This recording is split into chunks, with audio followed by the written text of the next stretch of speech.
Hello, world. Welcome to part three of the series on the truth about psychiatry.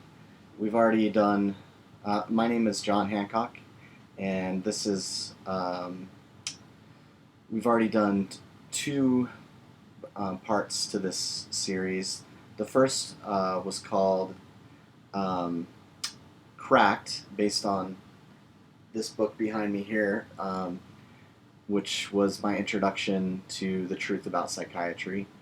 Um, and then last time we did a session on introducing Robert Whitaker through um,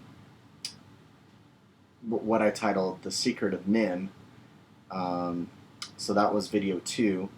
And in this third video, I'd like to delve a little more deeply into Robert Whitaker's writings, and specifically his book, Anatomy of an Epidemic. So, Robert Whitaker's book, Anatomy of an Epidemic, shown here, with a provocative subtitle as well, Magic Bullets, Psychiatric Drugs, and the Astonishing Rise of Mental Illness in America. So, a few things that we're going to discuss today will be drawn from this book by Robert Whitaker, and specifically, he talks about basically he poses the very questions that I was posing to myself before I discovered Robert Whitaker, and he delves into the history of psychiatry. Um, and he shows how the rise of different kinds of psychotropic drugs, and basically he shows us how psychiatry, that has for a long time claimed to be the solution to the problems of quote unquote mental illness in the world, um, actually has been one of the major contributing causes. Um, but we'll get more into that later. But maybe to start off, just like to read a few things from Robert Whitaker's introduction to this excellent book that I highly recommend, especially if you're interested in these questions of mental illness and psychiatry. Um, and as one friend pointed out in her comments on one of my last videos, this is going to become an increasingly um, relevant topic, considering the coronavirus lockdown and the quarantining, because there are a lot of people who are supposing that the quarantine will be causing this rise in mental illness. It's an interesting theory, but we'll examine that more in coming videos. So Robert Whitaker, who is Robert Whitaker? He is an investigative journalist, a writer. So you have a little more information on him here. Wikipedia, he's a journalist and author, writing primarily about medicine, science, and history. He's the author of 5 books. He wrote for the Boston Globe, and he was on the list for a Pulitzer Prize. He founded and published the website Mad in America that I mentioned in our last session, or our last video, and he was also a medical writer at Albany Times Union in Albany, New York. He became the director of publications at Harvard Medical School, and he co-founded a publishing company called Center Watch. So one of his early articles in USA Today was titled "Mind Drugs May Hinder Recovery," and um, and then another, "The Case Against Antipsychotic Drugs: A 50-Year Record of Doing More Harm Than Good."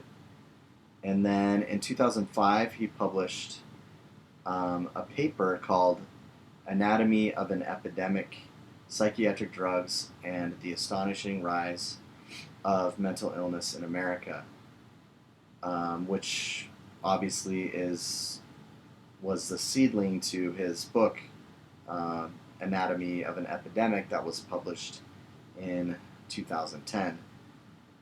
So that's a little bit of background on Robert Whitaker, who he is, and how he got interested in this topic. One thing that I like to mention is he, at the beginning of his book, in an introduction, he says, it may seem like someone who's interested in this topic came to it, because of personal experience, but that wasn't the case with Robert Whitaker. He was actually researching other things. And then he says, in 1998, I stumbled upon a story that told of the abuse of psychiatric patients in research settings. This is while he was working with Center Watch, and this led him on a quest to find out more. So he says at the conclusion of his foreword, he says, "Since psychiatry is such a controversial topic, I think it is important that readers understand that I began this long intellectual journey as a believer in the conventional wisdom. I believe that psychiatric researchers were discovering the biological causes of mental illnesses, and that this knowledge had led to the development of a new generation of psychiatric drugs that helped balance brain chemistry. These medications were like insulin for diabetes. I believe that to be true because that is what I had been told by psychiatrists while writing for newspapers. But then I stumbled upon the Harvard study and the WHO findings, and that set me off on an intellectual quest that ultimately grew into this book, Anatomy of an Epidemic." So that's how he started off. And Robert Whitaker is a great researcher, a great writer, because he was on the quest for truth and let pretty much the truth lead the way for whatever answers he would find in science and history, and he pursued that path and found, and his discoveries were life-changing for me, because it opened up a new world, kind of like James Davies did, of understanding of history and science, things that are mostly remain hidden from the general public. So this is the puzzle that Robert Whitaker begins with. He wants to know, he asks the question, if we have treatments that effectively address mental disorders, why has mental illness become an ever greater health problem in the United States? It's a very simple question, and basically, if we're such an advanced society with, medicine and psychiatry are advancing and creating these amazing new cures, why is it then that it seems to be having the opposite effect? If these cures and these remedies are so effective, then why the skyrocketing, the exponential increase in so-called mental illness? So that's a good question that he starts with, and he also shows that he has a lot of statistics and a lot of historical um, historical notes in his book, but it's very readable and it's very accessible. Um, I wanna go through it a bit at a time and maybe pull out some important quotations, things that we can talk about, and things that will be important later on in this series of videos. Um, so let's see, what do I have here? So so Whitaker starts off also with some quotes from you know patients of psychiatry who have told their stories of suffering and things that they've gone through, and you know he wants to know, like, if these cures are so effective, why why why this increase in mental illness? Not only the increase, but why are all these people saying how awful their experience has been? Wouldn't you expect, if treatments are effective, you would expect for patients to be really happy about the results. Um, but as Whitaker shows, that's not the case for the vast majority of people. Um, so he talks a little bit about the Diagnostic and Statistical Manual. Um, he wants to know what is fueling the epidemic of mental illness. Um, Whitaker goes into the history of psychiatry in a lot of detail, and there are some important things to note in that history.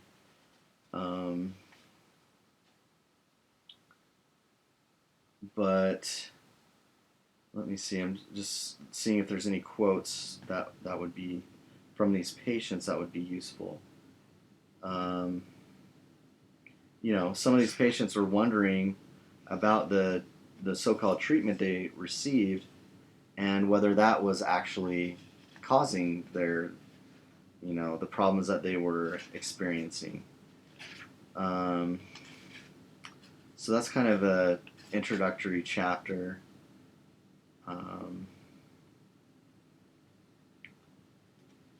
So yeah, Whitaker's raising all these questions about the drugs and what the usefulness of these drugs is. Um, in chapter 3, called "The Roots of an Epidemic," um, Whitaker mentions the German scientist Paul Ehrlich, who was influential in developing certain kinds of drugs that now came to be known as magic bullets. So basically, a magic bullet would be a drug that could pretty much solve whatever medical problem was there, and Whitaker ties this into the rise in psychotropic drugs that is now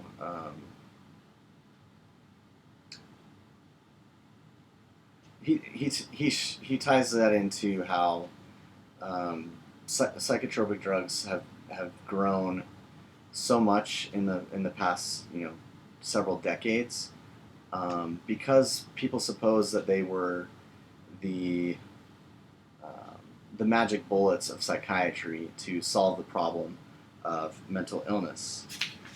Um, so yeah, he has a chapter on psychiatry's magic bullets. Talks a lot about Eli Lilly and different pharmaceutical companies, Thorazine, just chlorpromazine, different early drugs that were developed by pharmaceutical companies to support psychiatry and under the supposition that the the drugs were a magic bullet to cure mental illness. Um, he Whitaker tells a story of a guy named Igaz Moniz, who was the inventor of lobotomy. And if you're interested in a pretty gruesome story, I would recommend you read this book and learn about this guy and how he came up with lobotomies. And he was actually um, a Nobel Prize winner. So, um, and it was claimed that lobotomies would actually pluck madness from the mind.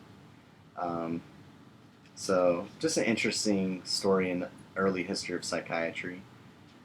Um, so, other drugs were Miltown, Librium, Marcilid. You probably heard of Valium. Those are some of the early drugs. But Whitaker mentions that none of these drugs had been developed after scientists had identified any disease process or brain abnormality that might have been causing these symptoms. So in other words, before there was any recognizable biological problem, the drugs were made as a solution and marketed as a solution without actually fully understanding what the problem was. And as we go forward in future videos, I want to talk more about the so-called problem of mental illness. And Whitaker will introduce another writer that will be important for a conversation going forward, a guy named Thomas Szasz. So, what else here?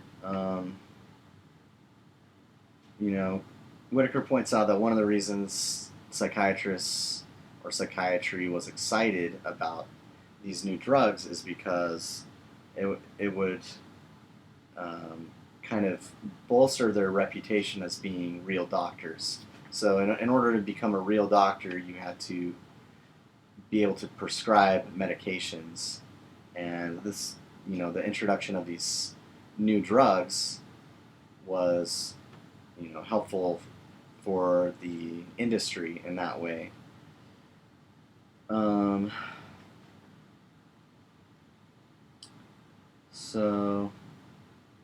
Whitaker says, all of these drugs were apparently antidotes to specific disorders, and in that sense they deserve to be compared to antibiotics. They were disease-fighting agents rather than mere tonics. All that was missing from this story of magic bullet medicine was an understanding of the biology of mental disorders. But with the drugs reconceived in this way, once researchers came to understand how the drugs affected the brain, they developed two hypotheses that, at least in theory, filled this gap. So, first, the assumption was that there's this problem called mental illness. Then, drugs were developed that were supposedly developed without any known biological cause for these mental illnesses. And then, afterward, theories were developed about how these drugs worked. So think of the order of that and what kind of science that is. So the two theories that Whitaker was talking about have to do with what is commonly referred to as the chemical imbalance in the brain. Now you probably heard that before, and if you know people or have friends or family members who struggle with mental illness, you may have heard talk of a chemical imbalance in the brain.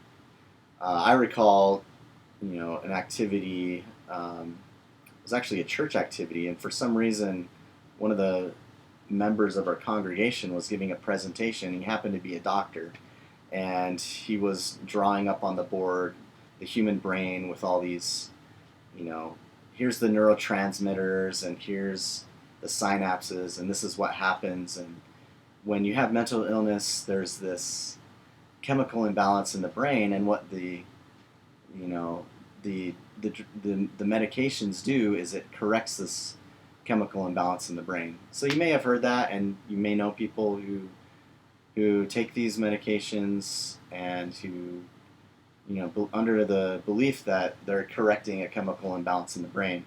Well, as Whitaker shows, that's just simply not true. The two theories have to do with one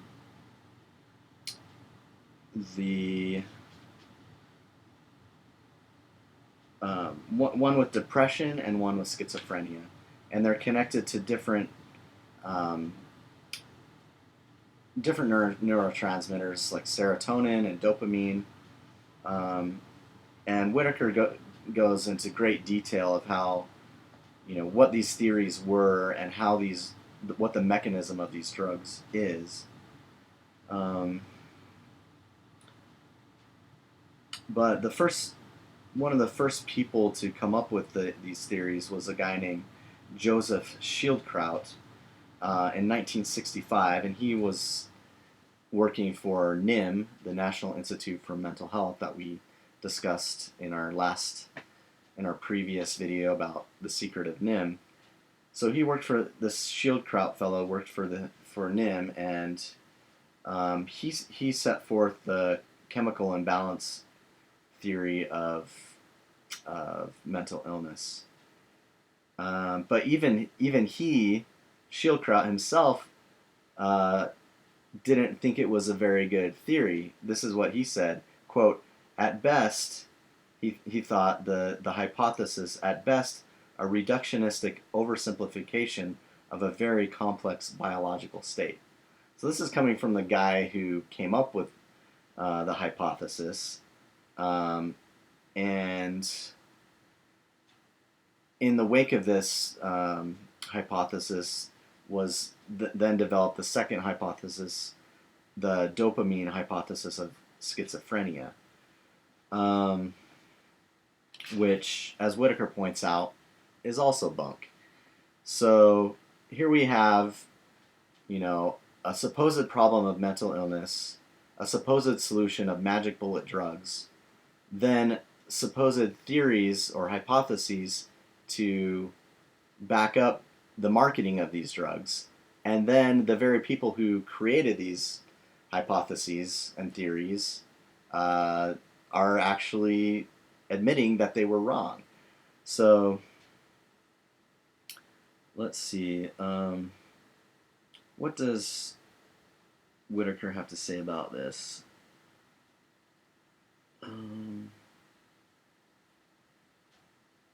So he says, psychiatric drugs had been developed that were antidotes to biological disorders, and researchers believed that drugs worked by countering chemical imbalances in the brain. The horrible mental hospitals that had so shamed the nation at the end of World War II could now be shuttered as schizophrenics, thanks to the new drugs, could be treated in the community. So in the scientific community and the psychiatric community, people believe that the new drugs were kind of the breakthrough that would, lead to the liberation of mental patients from these horrible mental hospitals. But it turns out that actually the opposite was true. And, throughout the book, Whitaker shows how these drugs have actually contributed to the astronomical rise in so-called diagnoses of so-called mental illness. So after the drugs were created and these hypotheses, the next order of business for psychiatry was to actually find these chemical imbalances. So once you have the hypothesis, you kind of want to find out if it's true. So Whitaker has a whole chapter called "The Hunt for Chemical Imbalances," and I think Whitaker would agree with me that this is going to be very, it will be a fruitless hunt because you're never going to find uh, these chemical imbalances in the brain that never existed in the first place, and that the very people who invented these ideas already, basically um, basically deny that they're actually viable. So so yeah, the two hypotheses then were low serotonin hypothesis of depression and the high dopamine hypothesis of schizophrenia. Um, but generally, it the narrative was that mental illness in general is caused by chemical imbalances in the brain, and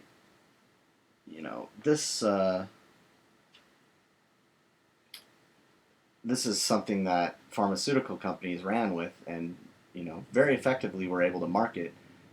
So much so that the vast majority of people still believe that's an actual that this is what's actually going on. That a chemical imbalance in the brain is what is causing the mental illness. Um,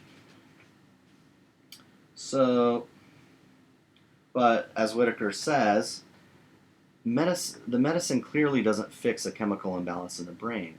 Instead, it does precisely the opposite.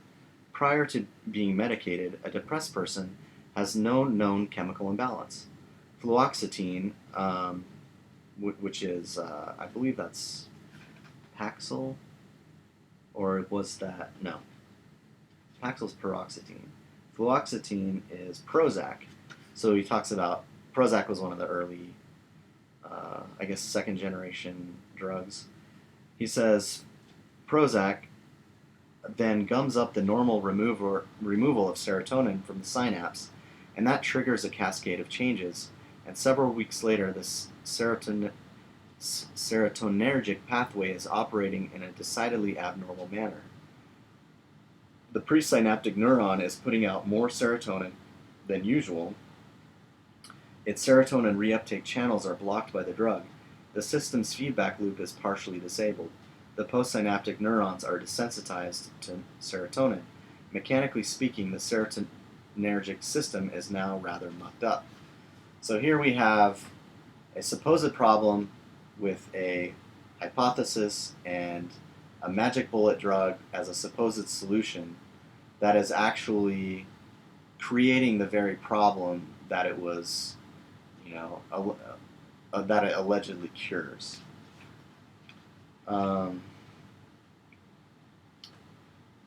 So yeah, Whitaker talks a lot about the effects of the drugs, and the question he asks is, do these drugs help or harm patients over the long term? What do 50 years of outcomes research show? So this is a good question because a lot of the research that was done was over a very short period of time, saying, oh, these drugs are helping these patients to recover from their mental illness. But what Whitaker is showing is very few, if any, studies were done to consider what the long-term effects of these drugs would be.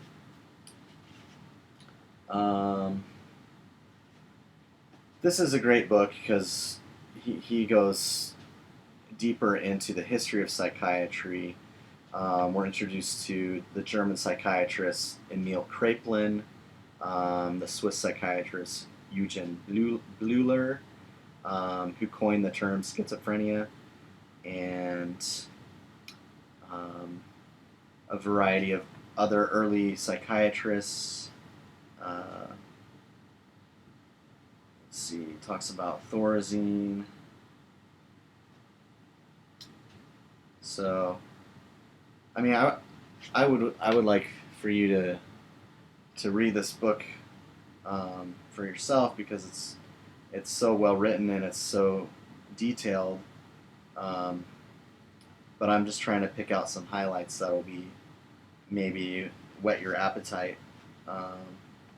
So another thing that Whitaker points out is once these drugs are given to patients, that there are other problems that arise. He says, in short, initial exposure to neuroleptics put patients onto a path where they would likely need the drugs for life. Yet, and this was the second haunting aspect of this story of medicine, staying on the drugs regularly led to a bad end. Over time, a couple of researchers, Chinoir and Jones, noted that dopaminergic pathways tended to become permanently dysfunctional.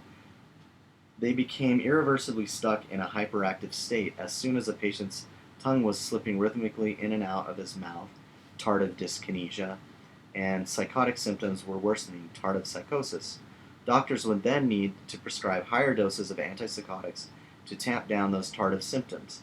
The most efficacious treatment is the causative agent itself, the neuroleptic, Chinoir and Jones said.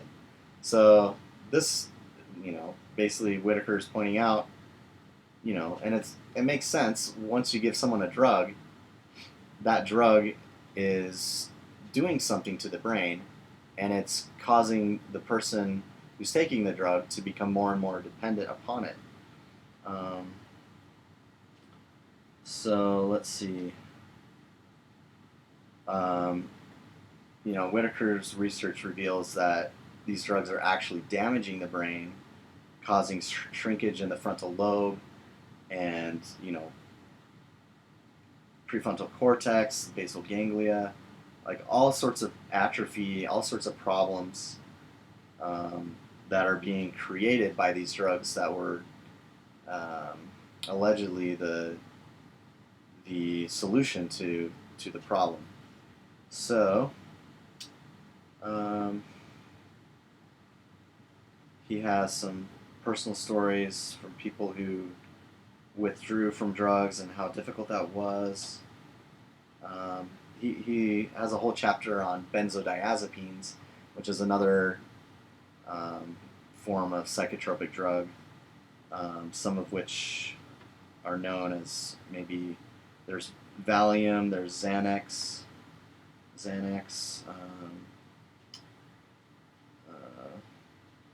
These are some of the early drugs.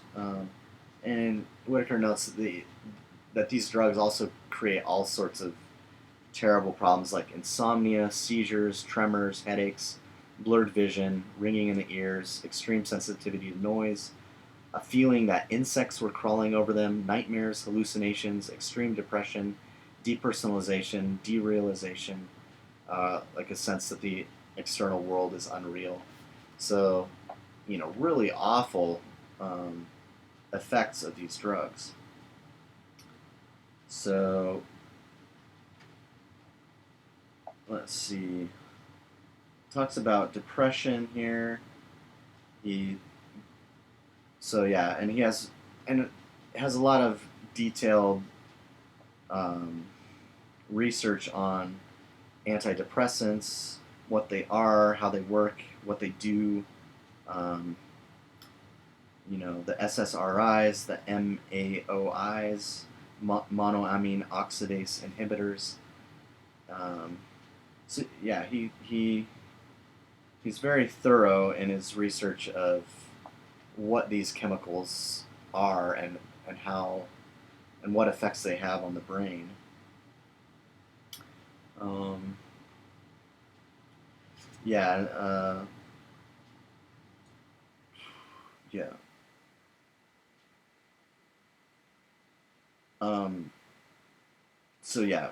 Read about that. Read about antidepressants and how people become dependent upon them. So this is an interesting passage about depression. In the short span of 40 years, depression had been utterly transformed. Prior to the arrival of the drugs, it had been a fairly rare disorder, and outcomes generally were good. Patients and their families could be reassured that it was unlikely that the emotional problem would turn chronic. It just took time, 6 to 12 months or so, for the patient to recover. Today, the NIM, National Institute of Mental Health, informs the public that depressive disorders afflict 1 in 10 Americans every year, that depression is appearing earlier in life than it did in the past, and that the long-term outlook for those it strikes is glum. So, as Whitaker points out, basically NIM is lying. They're coming up with all sorts of ridiculous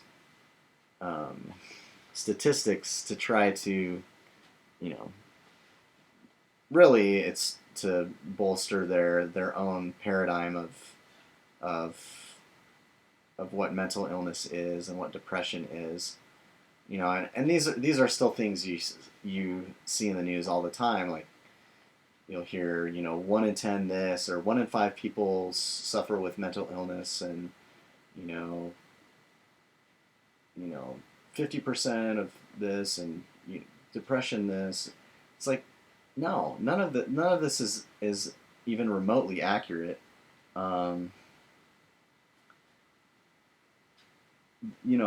What depression used to be, or how it was understood formerly, and also in less developed countries, third world countries sometimes, is that people who had so-called depression or schizophrenia, often these people would just recover after a few weeks or a few months. Whereas what Whitaker notices, well, in the United States, the people who are given these treatments are told they're going to be, they're basically, you're going to be depressed all your life. You need to take these drugs all of your life. You're going to have schizophrenia all of your life, and you're going to be thrown in a mental institution and all of these things. Whereas that's only in America, and only when people are given these magic bullet drugs that are supposedly that are supposed to help them.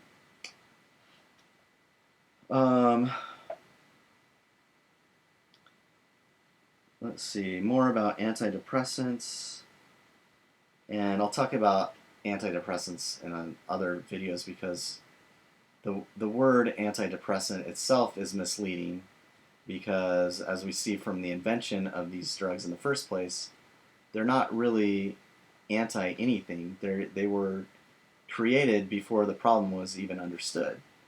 But then they were marketed under the hoax of the chemical imbalance. Then Whitaker has a whole chapter on bipolar disorder and ADHD, which is very interesting. A guy named Joseph Biederman was one of the main popularizers of these supposed mental illnesses, bipolar disorder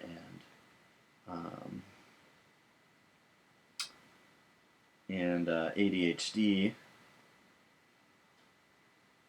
So, and Whitaker is showing, like, before Biederman, it was relatively rare that anyone would be, diagnosed with bipolar disorder or ADHD.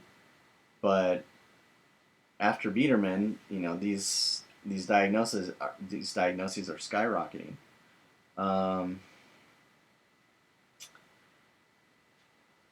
Whitaker tells a story about lithium and how that was developed. It's really awful. I want to actually share a little bit about this, because lithium was, when you think of lithium, what do you think of? When I think of lithium, I think of batteries. I don't think of something that you want to ingest or take into your body.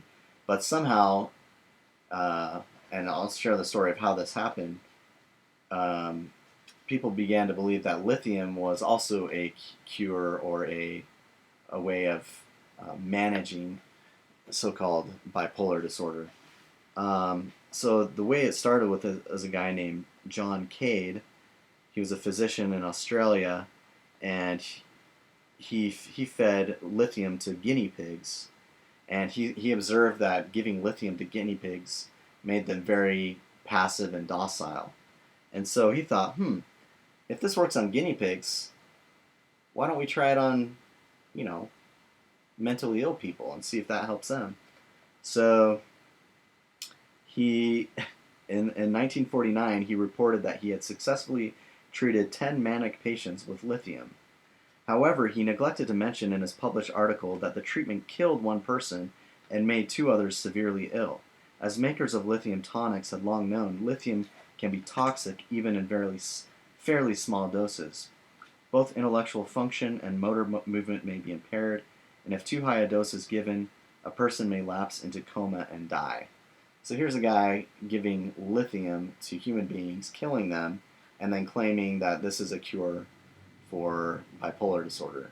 And to this very day, people who have been diagnosed with, or actually, we'll talk about why the word diagnose is wrong, but people who are labeled as bipolar are given lithium as a cure, even though it actually killed people who took it.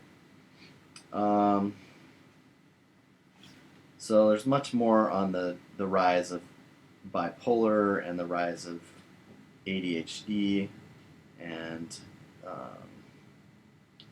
that was a very eye-opening chapter to read. Chapter 10 is an epidemic explained. So Robert Whitaker is getting will explain more why we have this epidemic in mental illness. He says, now there may be a number of social factors contributing to the epidemic. Our society may be organized in a way today that leads to a great degree of stress and emotional turmoil. For instance, we may lack the close-knit neighborhoods that help people stay well. Relationships are the foundation of human happiness, or so it seems, and as Robert Putnam wrote in 2000, we spend too much time bowling alone. We may also watch too much television, get too little exercise, a combination that is known to be a prescription for becoming depressed. The food we eat, more processed foods and so on, might be playing a role too. And the common use of illicit drugs, marijuana, cocaine, hallucinogens, has clearly contributed to the epidemic. Finally, once a person goes on SSI or SSDI, there is a tremendous financial disincentive to return to work. People on disability call it an entitlement trap. Unless they can get a job that pays health insurance, they will lose that safety net if they go back to work. And once they start working, they may lose their rent subsidy too. But setting aside those reasons, Whitaker wants to focus on the role that psychiatry plays directly in causing this epidemic.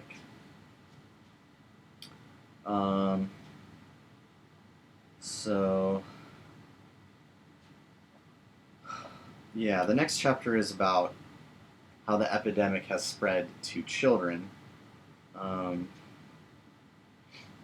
And Whitaker is careful to use, he wants to examine this in the most dispassionate and objective manner as possible.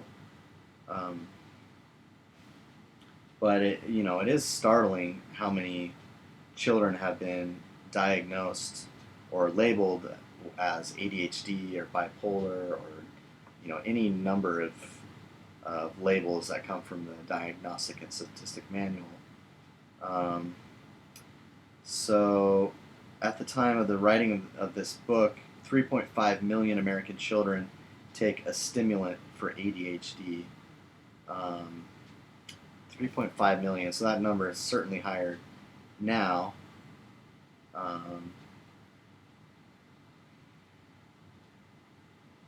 Talks about the effects of these stimulants, Ritalin, Adderall, these kind of drugs. So, let's see. So, basically, what Whitaker was finding is a lot of this epidemic is iatrogenic in kind, meaning iatrogenic meaning caused by medically induced harm.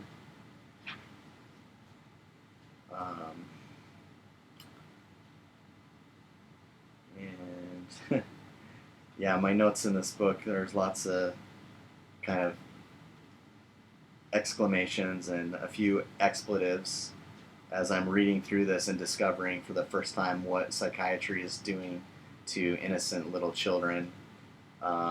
is just really horrible. Um, so, Whitaker asks, why does our society believe that a psychopharmacological revolution has taken place during the past 50 years when the scientific literature so clearly shows that the revolution failed to materialize? Or to put it another way, what is the source of our remarkable societal delusion? And I like how he puts that because really, psychiatry has managed to fool almost the entire world. They've managed to deceive almost everyone, myself included. Like Whitaker, I believe the whole, you know, whenever I heard of mental illness or psychiatry, I just automatically assumed that, mental illness is a real thing, and psychiatry, these are real doctors who prescribe real medications that help these people. Um, Little did I know that there's a whole history behind these drugs and a whole history behind psychiatry itself. Um, but Whitaker was asking the right questions. So,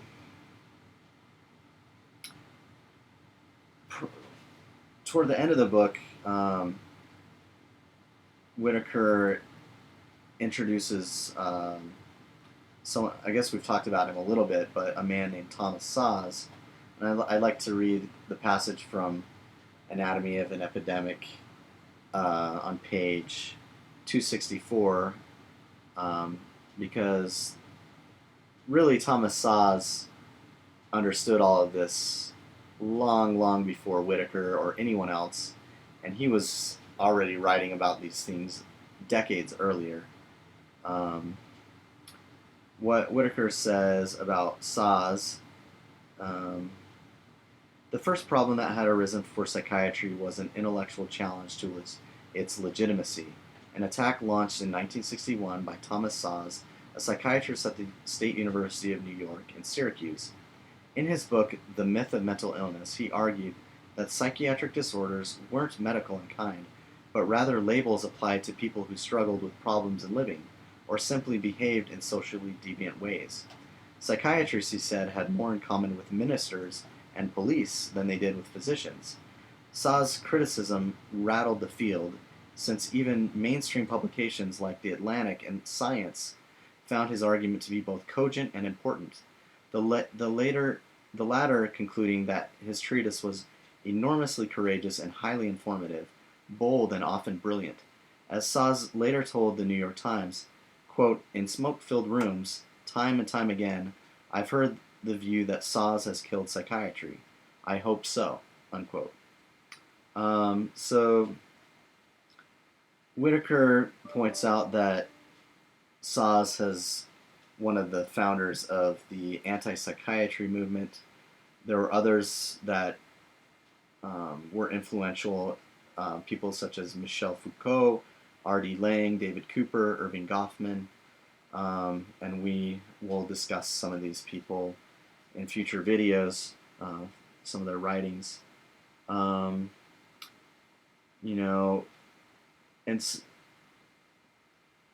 because of Szasz and others, it became increasingly clear that mental hospitals were not actually hospitals; they're more like prisons, and they weren't really about healing. They were about social control, controlling what was considered to be deviant behavior. And let's see, there's a lot more that we could talk about in this book. Gets deeper into... Oh, it is important to note, though, that a lot of people have tried to discredit Szasz because of his affiliation with Scientology, which actually is not as clear-cut as people often assume. So basically, and Whitaker explains what happened here. He says, but fortunately for the proponents of biological psychiatry, criticism of the medical model and of psychiatric drugs became associated in the public mind with Scientology. Um, so, so L. Ron Hubbard was, a huckster, but um, Thomas Szasz founded the Citizens Commission on Human Rights in 1969, and that was there was some connection there with L. Ron Hubbard and Scientology. And I want to be clear about this because there's so many people that dismiss Szasz because they claim that he was a Scientologist, which it's not true.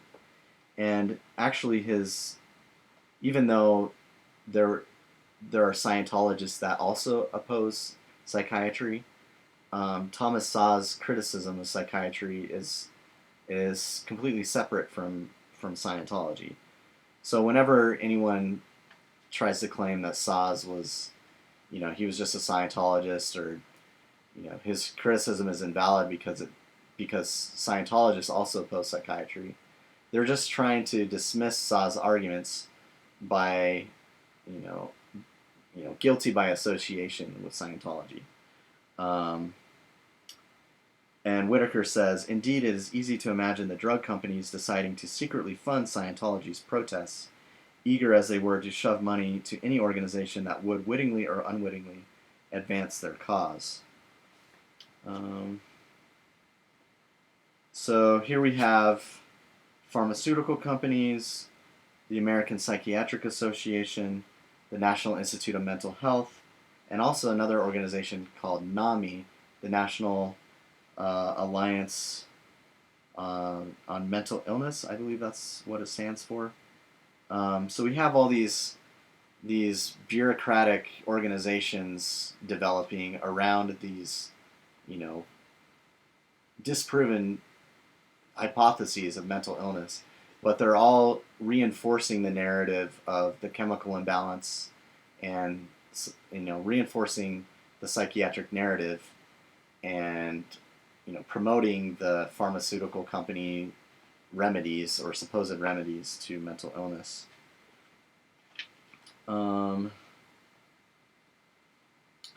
Right, so Whitaker says, thanks to Scientology, the powers that be in psychiatry had the perfect storytelling foil, for they could now publicly dismiss criticism of the medical model and psychiatric drugs with a wave of the hand, deriding it as nonsense that arose from people who were members of a deeply unpopular cult, rather than criticism that arose from their own research.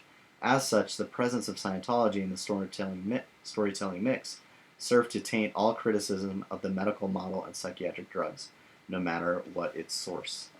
So that's just to warn you ahead of time, if anyone tries to claim that anti-psychiatry is connected to Scientology, that's just false.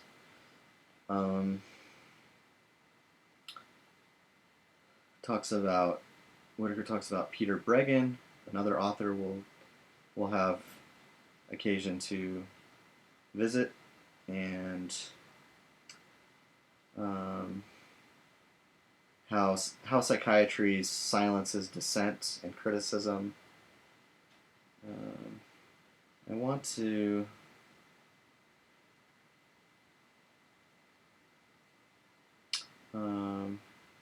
this is a good passage.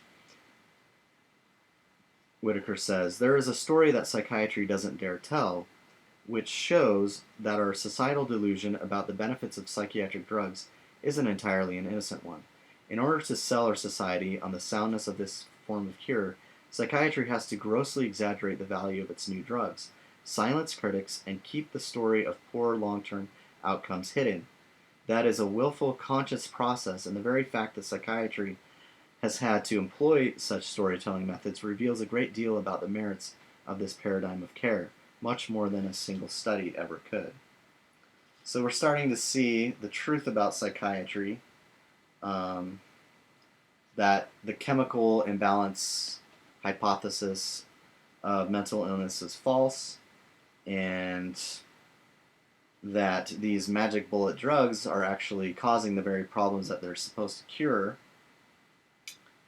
And what's behind all of this is a vast amount of wealth. Um, there are pharmaceutical companies that are growing filthy rich through the sale of drugs and marketing of their supposed magic bullets. Um, it's at the time of this writing is $40 billion market for psychiatric drugs. I'm sure it's much more now.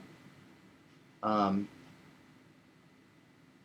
and Joseph Biederman was influential in building up this pharmaceutical company market. Um, but it's also important to remember that it's not just psychiatry or the pharmaceutical companies that are benefiting from this.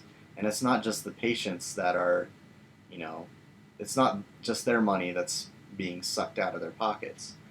It's everyone because the United States in 2008 spent about $170 billion on mental health services. And it was projected that it would be 280 billion in 2015. So I'm sure it's some ridiculously high. What's the movie? Uh, Ludicrous. Yeah, that's what I was thinking of. Like, if you've ever seen the movie Spaceballs, where it's light speed and then it's ludicrous speed. Some ludicrous amount of money is being spent on mental health and psychiatry, psychotropic drugs. It's a great business.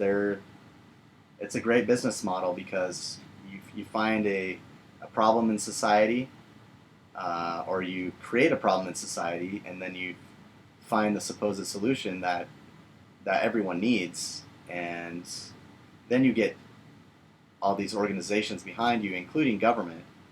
And I mean, 280 billion, or how many ludicrous billions of dollars are being spent on mental health? It's just mind-boggling. And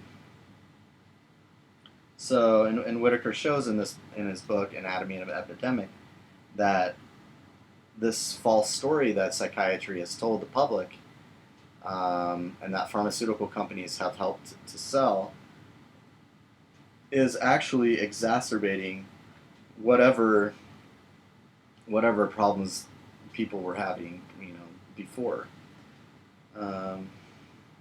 So that's a lot of money, a lot of damage, and so in the last chapter, Whitaker, goes into solutions, what he thinks should be done about it. He mentions a guy named Jim Gottstein, who was a Harvard Law School graduate, and he started a company called Psych Rights. Let's see if there's anything from the conclusion that I should share.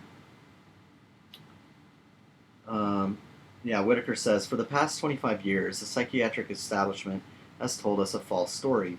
It told us that schizophrenia, depression, and bipolar illness are known to be brain diseases, even though, as the Mind Freedom Hunger Strike revealed, it can't direct us to any scientific studies that document this claim. It told us that psychiatric medications fix chemical imbalances in the brain, even though decades of research failed to find this to be so. It told us that Prozac and other second-generation psychotropics were much better and safer than the first-generation drugs, even though the clinical studies have shown no such thing. Most important of all, the psychiatric establishment failed to tell us that drugs worsen long-term outcomes. If psychiatry had been honest with us, the epidemic could have been curbed long ago. 4 million American adults under 65 years old are on SSI or SSDI today because they're disabled by mental illness. Some 250 children and adolescents are added to the SSI rolls daily, and I'm sure these numbers have increased since then. So there's a little epilogue. asking basically, here's what I found in answer to my question: why, if we've got such great advancements in medicine and psychiatry, then why in the last several decades have we seen this enormous rise in mental illness? So, highly recommend Anatomy of an Epidemic, along with all of Robert Whitaker's books, including his book right after that, Psychiatry Under the Influence, Institutional Corruption, Social Injury, and Prescriptions for Reform. This is also a very well written, very well researched book that I would highly recommend. The basic argument being, psychiatry exists to further its own interests at the expense of patients, and just the evidence that Whitaker provides is so persuasive and convincing that he's been very helpful in bringing to light the truth about psychiatry. So that should be enough for part 3, the Anatomy of an Epidemic. So yeah, now we've done Cracked, we've done Mad in America, Anatomy of an Epidemic, and we're starting to understand a little bit more about the chemical imbalance hoax and the harmful nature of these psychotropic drugs, how psychiatry and pharmaceutical companies are profiting from the harm that they're causing. And now we're also learned a little bit more about Thomas Szasz, and perhaps in the next videos we'll talk more about Thomas Szasz. But for now, if you have any questions or comments, please post them below, and I'd be happy to respond. Thanks, and I'll talk to you soon.